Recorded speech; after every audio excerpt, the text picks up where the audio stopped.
My parents tried to arrange my marriage to a 53-year-old. I fled the country instead. I'm typing this with a mix of fear and anxiety. I'm the youngest, 22, of 5 siblings, 2 older brothers, 30 and 28, and 2 older sisters, 28, twins, and 25. My parents are deeply religious, and we live in Utah. Growing up, everything had to be done perfectly, whether it was academics, appearance, social activities, or even friendships. Unlike my siblings, who were all drawn to math and science, I was always more artistic. Writing and painting were my passions. I remember when I was 13, I painted an image of a dove in a snowy field and won first place in a competition. Excited, I told my parents, only for them to get angry, accusing me of wasting time on something meaningless when I should have been studying. The worst part? I still had straight A's in every class. My mother barely speaks to me, and honestly, it feels like she hates me. I don't understand why. My father, on the other hand, burned that painting as a lesson on what really matters, then confiscated all my art supplies until I could prove I was being more responsible with my time. This has been my reality for as long as I can remember. I started working full-time at 15, saving every bit I could, though my father took half my paycheck as tithing to teach me financial responsibility. I applied to several colleges, hoping for a chance at higher education, but my parents refused to help with tuition like they did for my siblings. They told me paying for my college would be a waste of money. So I got angry. I am so tired of being the black sheep just because I like the arts more than maths and science. And then, I heard them talking when I got up in the middle of the night about the perfect man they'd found who is willing to take me in. Through our church. I am terrified, and so I'm leaving. I've got some money saved up, a good amount, and I'm leaving the country.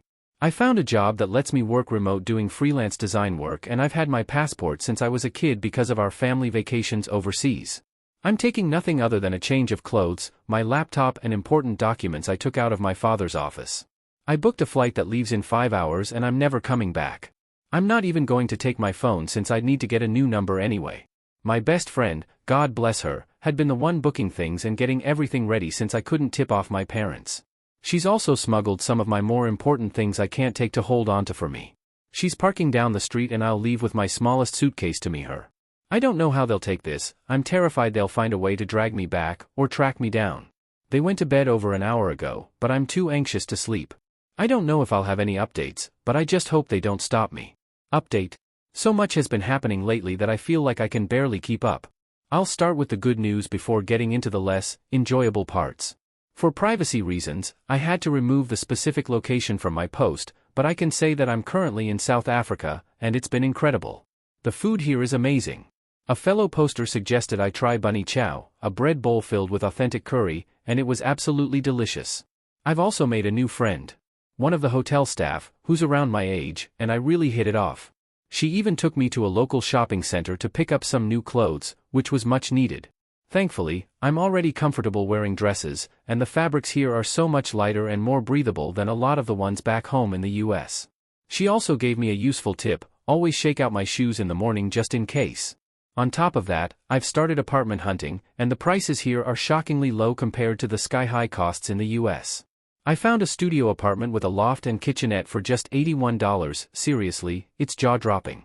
Housing definitely won't be an issue, but it is a bit surreal to be searching for a place of my own after always living with my parents. Now on to the less pleasant bits. I finally opened the emails, deciding it was best to probably get it over with. My father's email was filled with anger. There is no other way to put it. He said that by taking off irresponsibly like I did cost them the friendship of someone they'd planned on introducing to me. He never admitted that it was the 53-year-old they'd basically sold me to. Father stated that because of the social relations that had been damaged and impacted by my actions, I owe them approximately $85,000 in reparations. He also claims that he will be taking me to court if I don't pay it in full within 30 days and return home, as I obviously cannot be trusted. I plan to ignore that as I believe him to be bluffing. He ended his email/rant with "You belong to me, and I won't tolerate such defiance when we've put a roof over your head and taken care of you for your entire life. You were never the child we expected. It's time you make up for your deficiencies. I expect you home within the next 2 weeks. Yeah. No. My siblings were basically copies of my father's email, admonishing me for throwing the efforts of our parents in their faces before running off like a coward unwilling to face the fallout of my actions. I skimmed them honestly, before just deleting them. It's nothing I didn't expect. However, my sister-in-law, she's married to my eldest brother, sent her own email before asking me not to reply as she would be deleting every sign she sent it from her end. She congratulated me on stepping out on my own and getting away from my parents and their demands. She said that she herself hadn't been strong-willed enough to stand up to her parents when they basically betrothed her to my brother. Which makes sense as I remember that they met and then married within 6 months, and even then I thought that was a bit strange. She pleaded with me not to return, and not to reply. That was it. It was a bit unnerving honestly, as I do believe her, and I'm sad that she is stuck the way she is. The last email I received was from my best friend. She told me that the morning after I left, my parents showed up at her doorstep, demanding to see me. They were convinced I was hiding at her place and refused to leave, shouting for me to stop pretending I wasn't there. Things escalated enough that the police were called, but they only spoke to my parents briefly before letting them go. This really frustrated my friend. She had wanted them arrested for trespassing and making threats. However, the police claimed there wasn't a pattern of behavior serious enough to justify an arrest or charges before they simply left. At some point, my parents must have realized I wasn't at her house, because they never came back. But now, word has spread that I fled the safety of my parents' home, and they're trying to frame it as them being worried and afraid for my well-being, since I'm supposedly alone on the streets.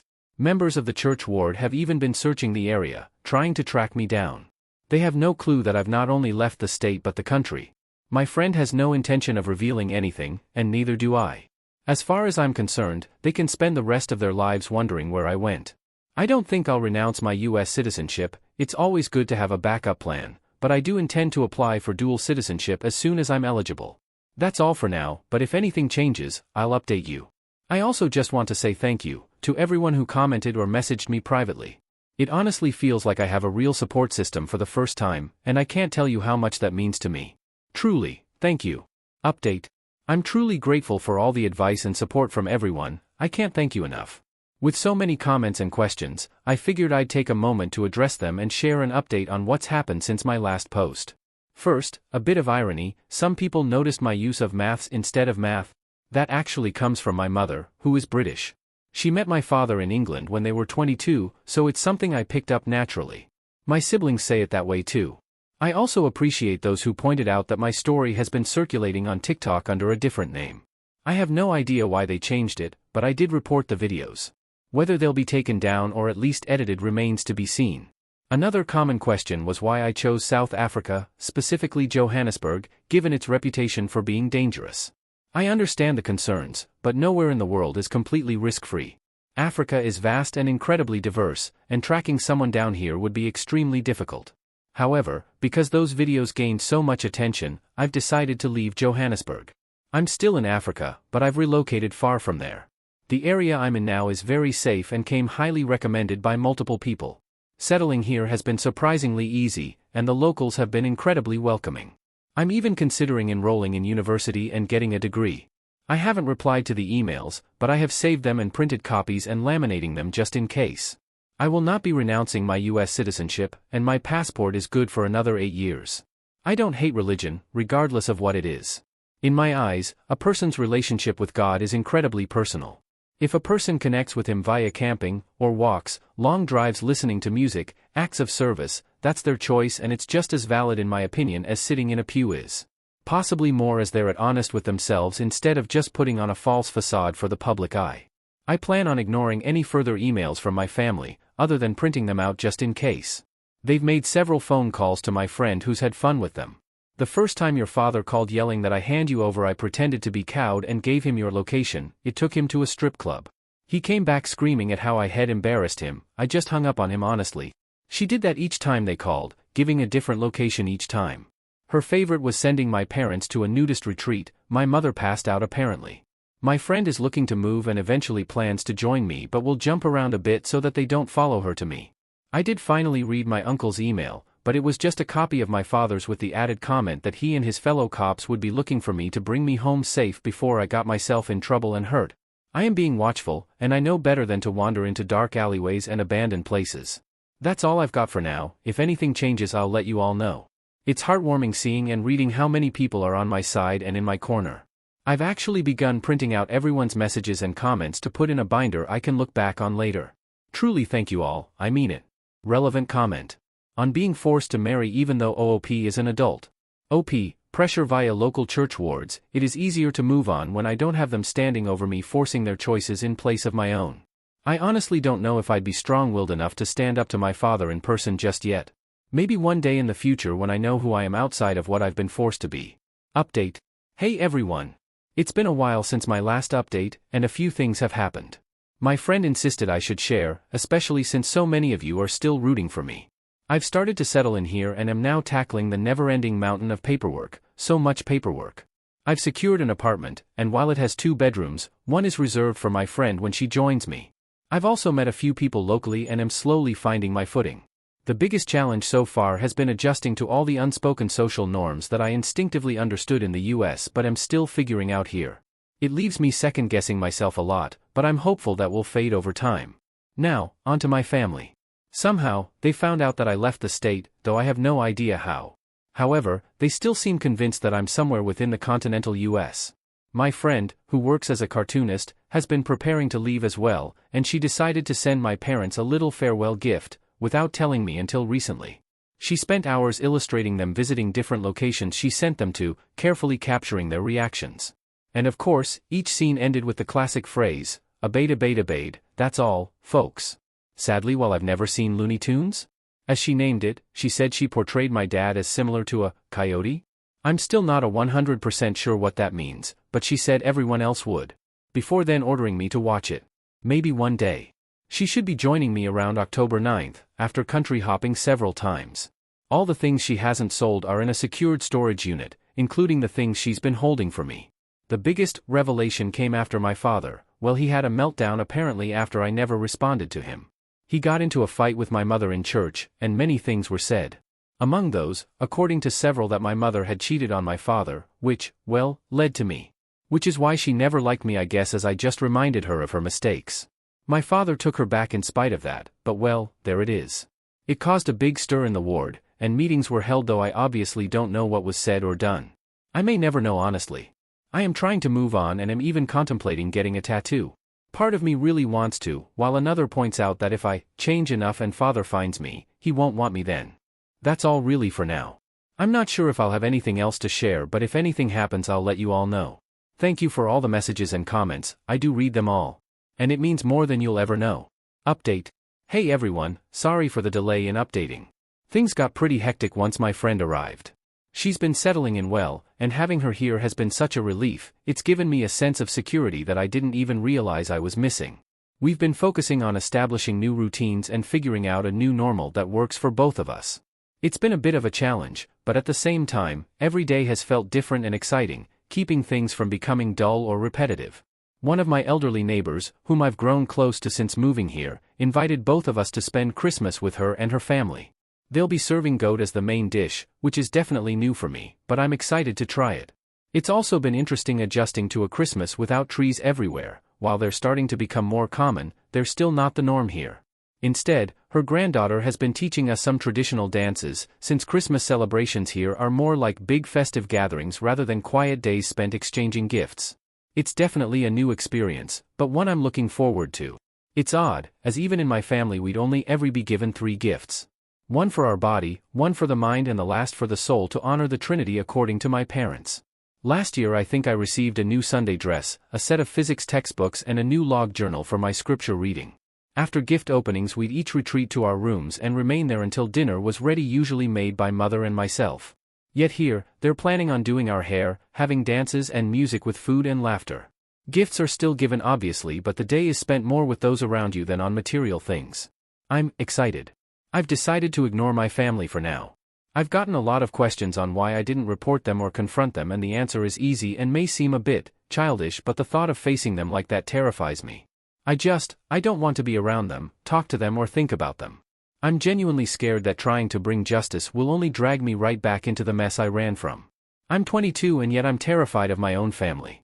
So that's why I'm not doing anything to them. I just want to pretend, even if only for a bit, that my life isn't messed up and freakish, if that makes any sense at all. I have no idea where I'll be a year from now, but for the first time, that uncertainty doesn't scare me. I'm happy, truly happy, and excited to see what the future holds. I can't thank you all enough. Looking back, it's incredible how much has changed, and there's still so much ahead of me to explore. Since this community includes people from all over the world, I'd love to hear about your holiday traditions. It doesn't have to be Christmas, just anything you celebrate around this time of year. I'm still figuring out what feels right for me in this new chapter of my life, so I'd really appreciate any suggestions, whether it's food, music, dances, or anything else you love. Update. I'm sorry it's been so long since I last checked in. My friend recently reminded me that I should come back, even if just to see what's been said and check my messages. A lot has happened since my last post. First, to put any worries to rest, no, my family hasn't found me, and I'm grateful for that every single day. About a month after my last update, my father figured out that I had left the country. As I feared, he reached out to the church to see if they had any information on my whereabouts. A missionary eventually came across me, and after they started showing up at least once a day, my friend decided enough was enough. She asked if I still wanted to remain in the church, or at least in this particular branch, and I realized that I didn't. So, we went to the local stake center, where I met with the stake president and formally requested to have my name removed from church records. He tried to dissuade me, warning that it was a drastic step, one that would nullify any covenants or oaths I had made. In their records, I would essentially cease to exist, no baptism, no classes, no temple visits, nothing. And while that was painful to hear, I didn't back down. Honestly, I might have wavered if my friend hadn't been by my side the entire time. So, I'm officially no longer part of the church. I don't think I'll go back. Not after all of this. That first holiday celebration was hard, if only because I felt so separated from everything I'd known prior. There was no familiar aspect, other than my friend. However, just because it was hard, doesn't mean it wasn't also amazing. It was so different, so new that it kept me engaged with being in the present rather than dwelling on my family. My friend and I decided we want to travel a bit in a while, but we're taking our time to plan it out and save so that we're not stressed on money or time when we go. Plus, it will give me time to finish out some of my classes here. I did join the college here, taking classes not for a degree admittedly, but simply because they sounded fun and engaging. I've really enjoyed it here. I know many people were hesitant about me coming here, or at least to this part of the world. I want to reassure everyone that while I fully understand the potential risks, I refuse to let fear dictate my life anymore. I'm careful, I stay aware of my surroundings, but for the first time in what feels like forever, I'm actually living. I can finally breathe. That doesn't mean I'm not still afraid of my father and my family, I won't pretend otherwise. My siblings continue to send occasional emails trying to convince me to come back, but I don't respond. The same goes for the emails from my father and uncle. My father remains furious, feeling deeply insulted by what I've done. He's dealing with uncomfortable and probing questions from the community back home and believes my actions have permanently damaged his reputation. Fortunately, nothing truly dramatic has happened, thankfully, and I hope it stays that way. I'm still thinking about getting a tattoo, and I still want one. My friend suggested getting a traditional style mark on my arm here, then adding another from each country we visit. It wouldn't be a full sleeve, but it would wrap around my upper arm like a band. I really like the idea, so we'll see how that goes. Other than that, I'll be making a follow-up post, as many of you requested, with my friend's permission, to share a few of the drawings she did of my father. Editor's note, OOP shared the drawings, which included 2 images. The first depicted a cartoon man in a fox costume, or possibly a fox-human hybrid, running into a wooden pole. The second showed the same fox character fleeing from a police car. Some users in the comments speculated that the art was AI-generated. OOP responded to one comment with pushback but did not reply to the others.